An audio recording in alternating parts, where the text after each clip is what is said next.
ਵਾਹਿਗੁਰੂ ਜੀ ਕਾ ਖਾਲਸਾ ਵਾਹਿਗੁਰੂ ਜੀ ਕੀ ਫਤਿਹ। ਮੈਂ ਤੁਹਾਡੀ ਹੋਸਟ ਪ੍ਰੀਤ ਕੌਰ ਨਿਊਜ਼ TV 84 ਦੇ ਨਾਲ ਵੀਡੀਓ ਜਿਸ ਤੁਸੀਂ ਸਾਰੇ ਜਾਣਦੇ ਹੋ ਕਿ RSS ਇੱਕ ਹਿੰਦੂਤਵੀ ਸੰਗਠਨ ਹੈ ਜਿਸ ਦਾ ਨਿਸ਼ਾਨਾ ਭਾਰਤ ਨੂੰ ਹਿੰਦੂ ਰਾਸ਼ਟਰ ਬਣਾਉਣਾ ਹੈ।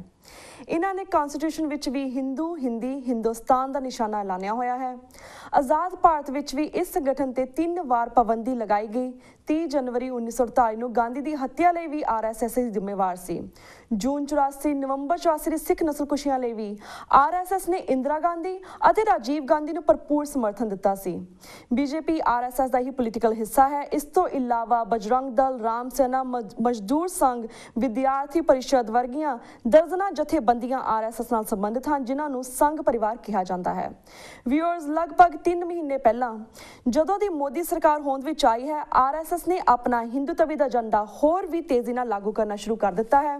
ਈਵਨ ਮੋਦੀ ਖੁਦ ਵੀ RSS ਦਾ ਪ੍ਰਚਾਰਕ ਰਿਹਾ ਹੈ। ਇਹਨਾਂ 3 ਮਹੀਨਿਆਂ ਦੌਰਾਨ RSS ਨੇ ਜਿੱਥੇ ਹੈਦਰਾਬਾਦ ਅਤੇ ਸਹਾਰਨਪੁਰ ਵਿੱਚ ਸਿੱਖ ਮੁਸਲਮਾਨ ਦੰਗੇ ਕਰਵਾਏ, ਉੱਥੇ RSS ਦੇ ਮੁਖੀ ਮੋਹਨ ਭਾਗਵਤ ਸਿੱਖਾਂ ਨੂੰ ਬਾਰ-ਬਾਰ ਹਿੰਦੂ ਧਰਮ ਦਾ ਹਿੱਸਾ ਦੱਸ ਰਿਹਾ ਹੈ।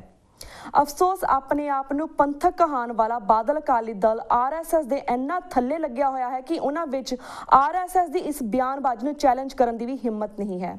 ਅੱਜ ਅਸੀਂ ਇਸ ਵਿਸ਼ੇ ਤੇ 2 ਸ਼ਖਸੀਅਤਾਂ ਨਾਲ ਗੱਲਬਾਤ ਕਰਨ ਜਾ ਰਹੇ ਹਾਂ। ਸਭ ਤੋਂ ਪਹਿਲਾਂ ਅਸੀਂ ਗੱਲਬਾਤ ਕਰਦੇ ਹਾਂ ਦਿੱਲੀ ਗੁਰਦੁਆਰਾ ਪ੍ਰਬੰਧਕ ਕਮੇਟੀ ਦੇ ਸਾਬਕਾ ਪ੍ਰਧਾਨ ਸਰਦਾਰ ਪਰਮਜੀਤ ਸਿੰਘ ਸਰਨਾ ਜੀ ਨਾਲ। ਸਰਦਾਰ ਸਰਨਾ ਵਧਾਈ ਦੇ ਪਾਤਰ ਹਨ ਕਿ ਉਹਨਾਂ ਨੇ 6 ਸਤੰਬਰ ਨੂੰ ਦਿੱਲੀ ਵਿੱਚ RSS ਦੇ ਹੈੱਡਕੁਆਰਟਰ ਦੇ ਬਾਹਰ ਇੱਕ ਜ਼ੋਰਦਾਰ ਪ੍ਰੋਟੈਸਟ ਕੀਤਾ ਅਤੇ ਸਪਸ਼ਟ ਸੁਨੇਹਾ ਦਿੱਤਾ ਕਿ ਸਿੱਖ ਕੌਮ ਇੱਕ ਵੱਖਰੀ ਕੌਮ ਹੈ ਤੇ ਵੱਖਰਾ ਧਰਮ ਹੈ, ਇਹ ਹਿੰਦੂ ਧਰਮ ਦਾ ਹਿੱਸਾ ਨਹੀਂ ਹਨ। ਇਸ ਵਿਸ਼ੇ ਅਤੇ ਹੋਰ ਪੰਥਕ ਮੁੱਦਿਆਂ ਤੇ ਅੱਜ ਅਸੀਂ ਉਹਨਾਂ ਨਾਲ ਗੱਲਬਾਤ ਕਰਾਂਗੇ ਤੇ ਸਾਨੂੰ ਹੁਣ ਫੋਨ ਲਾਈਨ ਤੇ ਜੁੜ ਚੁੱਕੇ ਨੇ ਦਿੱਲੀ ਤੋਂ ਸਰਦਾਰ ਪਰਮਜੀਤ ਸਿੰਘ ਸਰਨਾ ਜੀ। ਵੀਰ ਜੀ, ਵਾਹਿਗੁਰੂ ਜੀ ਕਾ ਖਾਲਸਾ ਵਾਹਿਗੁਰੂ ਜੀ ਕੀ ਫਤਿਹ। ਵੀਰ ਜੀ, ਅੱਜ ਸਾਨੂੰ ਅਸੀਂ ਵੱਖ-ਵੱਖ ਪੰਥਕ ਮੁੱਦਿਆਂ ਦੇ ਉੱਪਰ ਗੱਲਬਾਤ ਕਰਾਂਗੇ, ਪਰ ਸਭ ਤੋਂ ਪਹਿਲਾਂ ਤੁਸੀਂ ਸਾਨੂੰ ਦੱਸੋ ਕਿ ਇਹ ਪ੍ਰੋਟੈਸਟ ਤੁਸੀਂ ਕਿਉਂ ਕੀਤਾ ਅਤੇ ਕਿੰਨਾ ਕੁ ਕਾਮਯਾਬ ਰਿਹਾ? ਦੇਖੋ ਜੀ, ਪ੍ਰੋਟੈਸਟ ਪਹਿਲਾਂ ਤਾਂ ਮੋਹਨ ਭਗਵਤ ਦਾ ਬਿਆਨ ਆਇਆ ਸੀ ਕਿ ਸਿੱਖ, ਜੈਨੀ ਔਰ ਬੋਧੀ ਇਹ ਹਿੰਦੂ ਧਰਮ ਦਾ ਅੰਗ ਹਨ ਜੀ। ਅਸੀਂ ਚਲੋ ਅਖਬਾਰਾਂ 'ਚ ਬਿਆਨ ਦੇ ਦਿੱਤਾ ਕਿ ਇਹਦੇ ਖਿਲਾਫ ਬਿਆਨ ਦੇ ਦਿੱਤਾ, ਪ੍ਰੋਟੈਸਟ ਕਰਦਾ ਸੀ। ਹਾਂਜੀ। ਉਸ ਤੋਂ ਬਾਅਦ ਹੀ 2-4 ਦਿਨਾਂ ਬਾਅਦ ਇਸਨੇ ਕਹਿਤਾ ਕਿ ਇਹ ਜਿਹੜੇ ਛੋਟੇ ਧਰਮ ਹੈਗੇ ਜੀ, ਇਹ ਹਿੰਦੂ ਧਰਮ ਵਿੱਚ ਅਸੀਂ ਜਜ਼ਬ ਕਰ ਲਵਾਂਗੇ। ਹਾਂਜੀ। ਉਸ ਤੋਂ ਬਾਅਦ ਚਲੋ ਅਖਬਾਰਾਂ ਨੇ ਸਟੇਟਮੈਂਟ ਦਿੱਤੀ, ਪਰ ਅਸੀਂ ਇਸ ਨੂੰ ਇੱਕ ਚਿੱਠੀ ਲਿਖੀ ਸੀ ਜੀ। ਇਹ ਜਿਹੜੀਆਂ ਤੁਸੀਂ ਬਿਆਨ ਦੇ ਰਹੇ ਹੋ ਇਹ ਗਲਤ ਹੈਗੇ ਬਿਲਕੁਲ।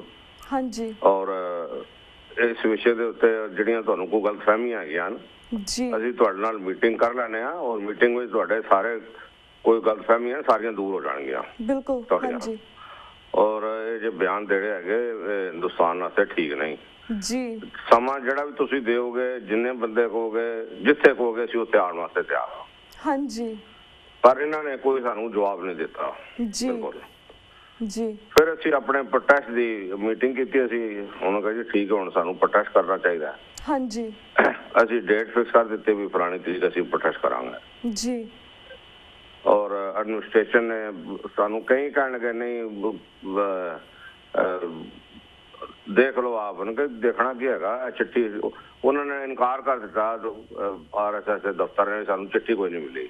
ਹਾਂਜੀ। ਅਸੀਂ ਜਿਹੜੀ ਚਿੱਠੀ ਰਿਸੀਵ ਕਰਾਈ ਸੀ ਉਸ ਦੀ ਜੋ ਫੋਟੋ ਕਾਪੀ ਜਿਹੜੀ ਸੀ ਐਡਮਿਨਿਸਟ੍ਰੇਸ਼ਨ ਨੂੰ ਦੇ ਦਿੱਤੀ ਜੀ।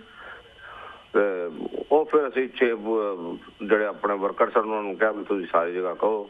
ਹਾਂਜੀ। ਔਰ ਅਸੀਂ ਆਪਣੇ ਵੱਲੋਂ ਮੈਂ ਸਿੰਘ ਸਭਾਵਾਂ ਜਿਹੜੀਆਂ ਸਨ ਸ਼ੌਕ ਉਹਨਾਂ ਨੂੰ ਚਿੱਠੀ ਲਿਖੀ ਸੀ। ਹਾਂਜੀ। ਤੇ ਜਿਹੜੀ ਸੰਗਤ ਦੀ ਸ਼ਮੂਲੀਅਤ ਸੀ, ਵਰਕਰਾਂ ਦੀ ਸ਼ਮੂਲੀਅਤ ਸੀ ਜੀ, ਉਹ ਦਿੱਲੀ ਦੇ ਵਿੱਚ ਆਪਣੇ ਆਪ ਵਿੱਚ ਇੱਕ ਇਤਿਹਾਸਕ ਘਟ ਸੀ। ਹਾਂਜੀ। ਹਾਂਜੀ। ਅਸੀਂ ਜਦ ਸ਼ੁਰੂ ਕੀਤਾ ਸੀ ਅਸੀਂ ਕਿਹਾ ਵੀ ਚਲੋ ਸਾਡਾ 1000 ਬੰਦਾ ਜ਼ਰੂਰ ਹੋਣਾ ਚਾਹੀਦਾ, ਕਿਉਂਕਿ ਦਿੱਲੀ ਦੇ ਵਿੱਚ ਜਿਹੜਾ ਵੱਧ ਕਰਦਾ 100-150 ਬੰਦੇ ਉਹ ਵੀ ਗੁਰਦੁਆਰੇ ਦੇ ਮੁਲਾਜ਼ਮ ਮੱਕੇ ਹੁੰਦੇ ਸਨ ਜੀ। ਸਾਡੇ ਜਿਹੜੇ ਸਨ ਉਹ ਮੈਕਸੀਮਮ ਸਾਡਾ 700 ਦੀ ਗਿਣਤੀ ਜਾਂਦੀ ਸੀ ਪ੍ਰੋਟੈਸਟ ਜਦ ਕਚੇ ਦੇ ਖਿਲਾਫ ਪ੍ਰੋਟੈਸਟ ਕਰਦੇ ਸਨ। ਹਾਂਜੀ। ਤੇ ਪਰ ਸੀਗਾ ਇਹਦੇ ਠੀਕ ਹੋਣੀ ਚਾਹੀਦੀ ਹੈ ਜੀ। ਪਰ ਸਵੇਰੇ 6 ਵਜੇ ਤੱਕ ਇਤਨੀ ਬਾਰਿਸ਼ ਸੀ ਜਿਹਦਾ ਅੰਦਾਜ਼ਾ ਨਹੀਂ ਲਾਇਆ ਜਾ ਸਕਦਾ, ਪਰ ਗੁਰੂ ਦੀ ਬਖਸ਼ਿਸ਼ ਨਾਲ ਬਾਰਿਸ਼ ਖਤਮ ਹੋ ਗਈ। ਹਾਂਜੀ। ਔਰ ਪਰ ਇਕੱਠ ਜਿਹੜਾ ਸੀ ਉਹ ਤਕਰੀਬਨ ਸਾਡੀ ਆਸ ਨਾਲੋਂ ਡਬਲ ਸੀ ਜੀ। ਔਰ ਸਭ ਤੋਂ ਵੱਡੀ ਗੱਲ ਸੀ ਕਿ ਇਹ ਨਹੀਂ ਹੈ ਵੀ ਅੱਛਾ ਜੀ ਜਿਵੇਂ ਅੱਜ ਕੱਲ੍ਹ ਲੋਕੀ ਕਰਦੇ ਨੇ, ਤਿਲਕ ਨਗਰ ਤੋਂ ਬੱਸਾਂ ਭਰ ਲਓ, ਪੁਰਾਣੀ ਜਗ੍ਹਾ ਤੋਂ ਬੱਸਾਂ ਭਰ ਲਓ। ਹਾਂਜੀ, ਹਰ ਬੰਦਾ ਆਪਣੇ ਆਪ ਆਇਆ ਹੈ, ਆਪਣੇ ਵਹੀਕਲ ਤੇ ਆਇਆ ਵੇ, ਔਰ ਫਿਰ ਉੱਥੇ ਸਾਡੇ ਪ੍ਰੋਟੈਸਟ ਕਰਕੇ ਜਾਮ ਹੋ ਗਿਆ ਬਹੁਤ ਵੱਡਾ ਜੀ। ਔਰ ਫਿਰ ਲੋਕੀਆਂ ਨੇ ਕਾਰਾਂ ਜਿਹੜੀਆਂ ਸਨ ਸੰਗਤ ਨੇ ਉਹ ਰਸਤੇ 'ਚ ਰੱਖੀਆਂ, ਮੈਟਰੋ ਫੜ ਕੇ ਸਾਡੇ ਕੋਲ ਆਏ। ਹਾਂਜੀ, ਔਰ ਇਤਨੇ ਸੀ ਕਿ ਸਾਡਾ ਪ੍ਰੋਟੈਸਟ ਮਾਰਚ ਖਤਮ ਹੋਣ ਤੋਂ ਬਾਅਦ ਵੀ ਸੰਗਤ ਆ ਰਹੀ ਸੀ ਜੀ ਜੀ ਜੀ।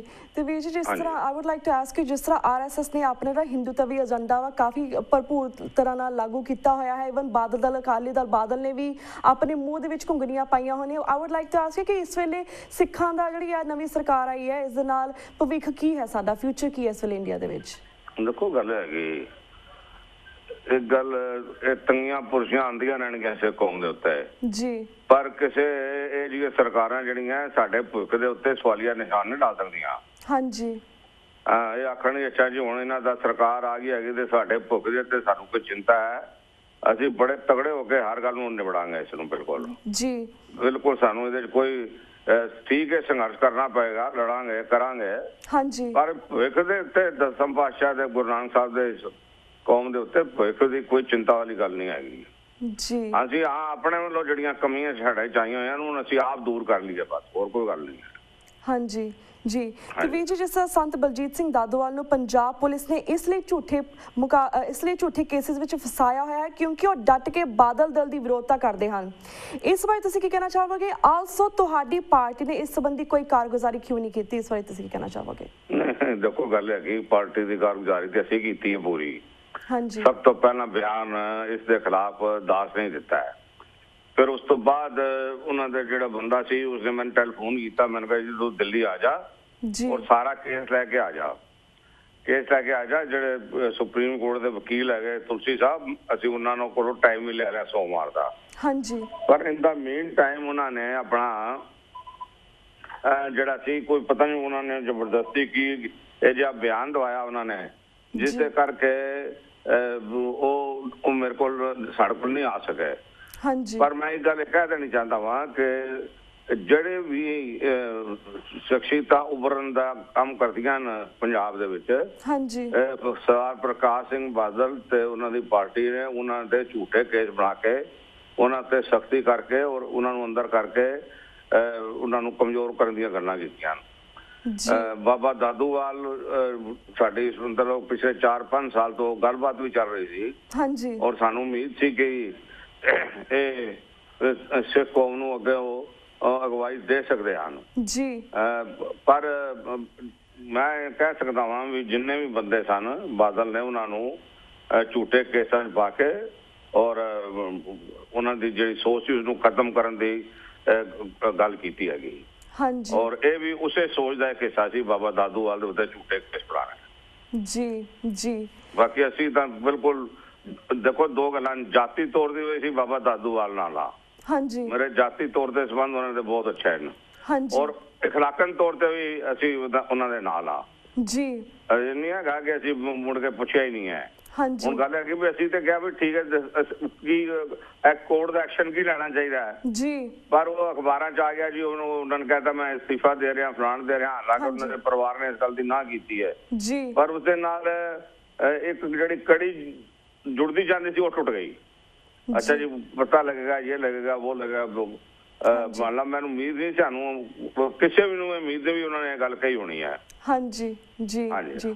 ਤੇ ਵੀਰ ਜੀ, ਸਾਡੇ ਕੋਲ 3 ਮਿੰਟ ਰਹਿ ਗਏ ਨੇ ਐਟ ਦੀ ਐਂਡ। ਅਸੀਂ ਤੁਹਾਡੇ ਇੱਕ ਹੋਰ ਕੁਐਸਚਨ ਤੇ ਵਿਚਾਰ ਜਾਣਨਾ ਚਾਹਾਂਗੇ। ਜਿਸ ਤਰ੍ਹਾਂ ਫਾਈਨੈਂਸ ਮਿਨਿਸਟਰ ਅਰੁਣ ਜੇਤਲੀ ਨੇ ਬਾਦਲ ਸਰਕਾਰ ਨੂੰ ਠੇਂਗਾ ਵਿਖਾ ਦਿੱਤਾ ਹੈ। ਬਾਦਲ ਦਾ ਦਾਅਵਾ ਕਰਦਾ ਸੀ ਕਿ ਮੋਦੀ ਸਰਕਾਰ ਪੰਜਾਬ ਨੂੰ ਵਿਸ਼ੇਸ਼ ਰਾਹਤ ਦਿਵਾਵੇਗੀ, ਪਰ ਜੇਤਲੀ ਤਾਂ ਪੰਜਾਬ ਸਰਕਾਰ ਨੂੰ ਕਹਿ ਰਿਹਾ ਹੈ ਕਿ ਕਿਸਾਨਾਂ ਨੂੰ ਮੁਫਤ ਬਿਜਲੀ ਦੇਣੀ ਬੰਦ ਕਰੋ ਅਤੇ ਇਸ ਨਾਲ ਜਿਹੜੇ ਪੈਸੇ ਬਚਣਗੇ ਉਸ ਨਾਲ ਘਾਟਾ ਪੂਰਾ ਕਰੋ। ਇਸ ਬਾਰੇ ਤੁਸੀਂ ਕੀ ਕਹਿਣਾ ਚਾਹੋਗੇ?